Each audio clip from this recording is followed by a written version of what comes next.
की हे वादळाचं संकट वरचेवर येत राहणार। आता मुंबई वाचली आणि शेजारी आपला कोकणला तिला चक्रीवादळाने घेरलं, तर तुम्ही एक मार्क करा, तिथं सिमेंटचे आणि पत्रे आणि लोखंडी पत्रे हे उडाले, परंतु त्यांचं पहिल्यापासून जी परंपरा आहे कौलारू घरं, त्याच्यात जास्त नुकसान झालं नाही। एखाद दुसरं कौलं उडाली असती तर त्यामध्ये आपल्याला त्यांना स्लॅबची घरं देता येतील का, असा एक विचार कॅबिनेटच्या समोर आला। आणि त्याच्यात राज्याच्या प्रमुखांनी सांगितलं की आपण पंतप्रधान आवास योजना आणि आपलं गृहनिर्माण खातं आहे ते प्रत्येकाला 1 लाख रुपये देतं घराला, म्हणून स्लॅबचीच घरं काही भागामध्ये आता तातडीची मदत म्हणून ही करावीच लागणार आहे।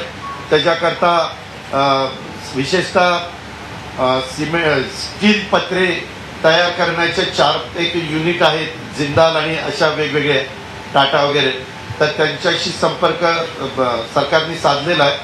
पण ह्या लोकांना कायमचंच त्या वादळाचा तडाखा बसू नये म्हणून हक्काचं पक्क घर देण्याच्या दृष्टिकोनातून देखील सर्वे त्या ठिकाणी करायला सांगितलेले आहेत। आणि त्याच्यामध्ये तोही प्राधान्याने त्या अडचणीमध्ये असणाऱ्या कोकणवासियांना, काहींच्या बाबतीमध्ये तिथं हे वादळ जात असताना आमचे आदिवासी समाजाचे पण तांडे असतात, गावं असतात, पाडे असतात, वाड्या असतात, तिथंही हा फटका बसलेला आहे। आणि म्हणून त्यांना केसी पाडवी साहेब आदिवासी विकास मंत्री त्यांनी सुचवलं की खावटी, पूर्वी कर्ज म्हणून आपण द्यायचो, परंतु खावटी अनुदान त्या पावसाळ्याच्या काळामध्ये त्यांना दिलं गेलं पाहिजे, तशा प्रकारचा प्रस्ताव मुख्यमंत्र्यांनी तयार करायला सांगितलेला।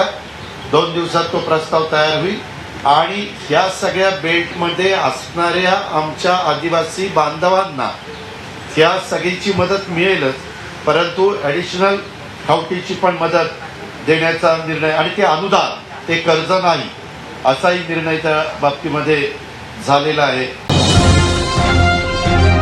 30 तारखेपर्यंत लॉकडाऊन केलेलंच आहे ना? नाही, आपण जी शिथिलता आणलेली ती सुद्धा काढून टाकणार नाही। एक गोष्ट लक्षात घ्या की आपल्याला खूप सावध राहून पुढे जगावं लागणार आहे, आणि म्हणून सरकार अतिशय सावधतेने पावले टाकते।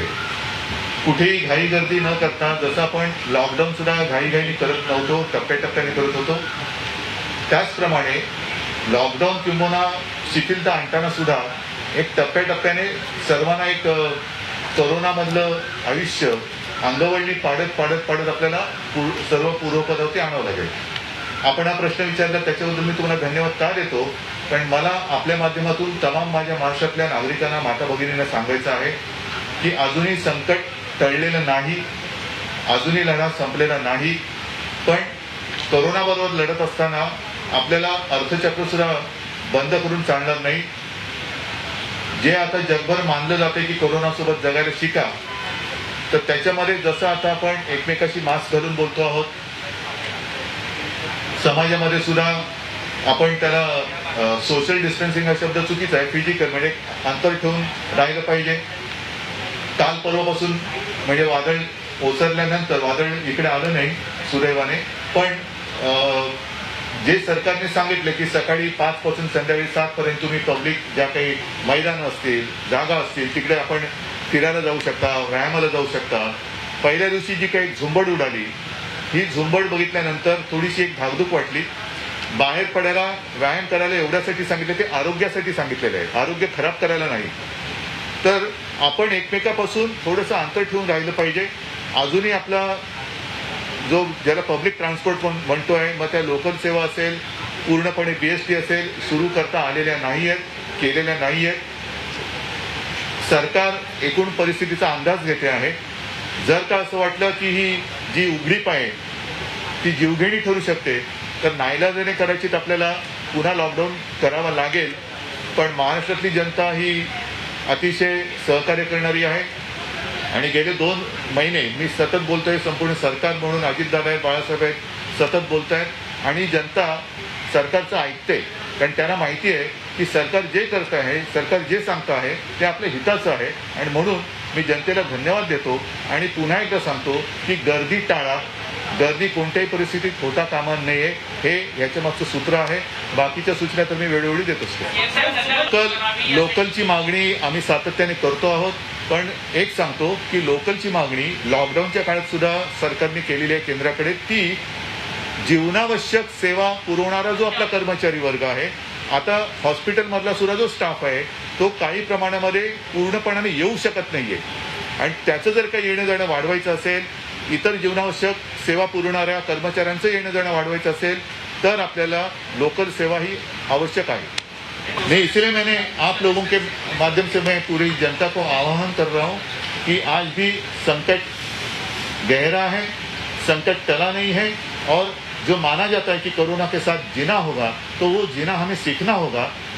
कृपा कर जब भी आप रास्ते पर घूमोगे तो एक दूसरे के बीच में अंतर रखना ही होगा, डिस्टेंस रखना ही होगा और ये सावधानता जो है, जैसे मास्क लगाना, हाथ कहीं यहाँ वहाँ नहीं लगाना, मुंह पे हाथ नहीं लगाना, हाथ धोते रहना, ये तो हमें उसका स्वीकार तो करना होगा. नाही, संघर्ष वगैरे काही झालेलं नाहीये. संघर्ष बघायला आतमध्ये कोणीच नव्हतं, त्याच्यामुळे संघर्ष झाले की नाही अशा ह्या गोष्टीला काही अर्थ नाहीये. काय संघर्ष झाला? संघर्ष नाही असं मंत्रिमंडळाच्या बैठकीमध्ये तसं बाहेरचं कोणी येत नाही. त्याच्यामुळे संघर्ष बघायला मिळणं, संघर्ष झाला समजा दुर्दैवाने तरी बघायला कसं मिळणार. त्याच्यामुळे ज्या गोष्टी झालेल्या नाहीयेत त्याच्याबद्दल तुम्ही नुसत्या बातम्यांवरती विश्वास नका ठेवू. याबद्दल म्हणजे मंत्रिमंडळात संघर्ष झाला आणि आपल्या विभागाचा प्रस्ताव आपल्याला न विचारता आणला गेला, असं कोण बोललं तुम्हाला? छगन भुजबळांनी ऑन रेकॉर्ड सांगितलं. नाही, असं नाहीये. त्या तुम्हाला संघर्ष वगैरे ह्या गोष्टी ह्या अयोग्य आहेत. काही गोष्टीत लगेच संघर्ष मानायची आवश्यकता नसते. सूचना या येत असतात. काय वेळेला काही गोष्टी या न ठरवता सुद्धा येत असतात. त्याच्यामुळे मंत्रिमंडळ हे राज्याच्या हिताचंच काम करतं. तिकडे उगाच तिकडे मारामाऱ्या करायला वगैरे कोण येत नाही. त्याच्यामुळे या गोष्टी काही तथ्य नाहीये, काही अर्थ नाही त्याचा. तर या होत्या आजच्या ठळक घडामोडी. अधिक बातम्यांसाठी पाहत राहा स्टार 24 तास. तसंच अधिक माहितीसाठी www.star24tas.co.in या संकेतस्थळी अवश्य भेट द्या. पहा आता आपल्या घरातील टीव्हीवर हॅथवे नेटवर्क सोबत चॅनल नंबर 119 वर राज्यातील व आपल्या आसपासच्या घडामोडींसाठी स्टार 24 तास हे चॅनल युट्यूबसह पहा आपल्या घरातील टीव्ही स्क्रीनवर हॅथवे नेटवर्क सोबत चॅनल नंबर 119 वर.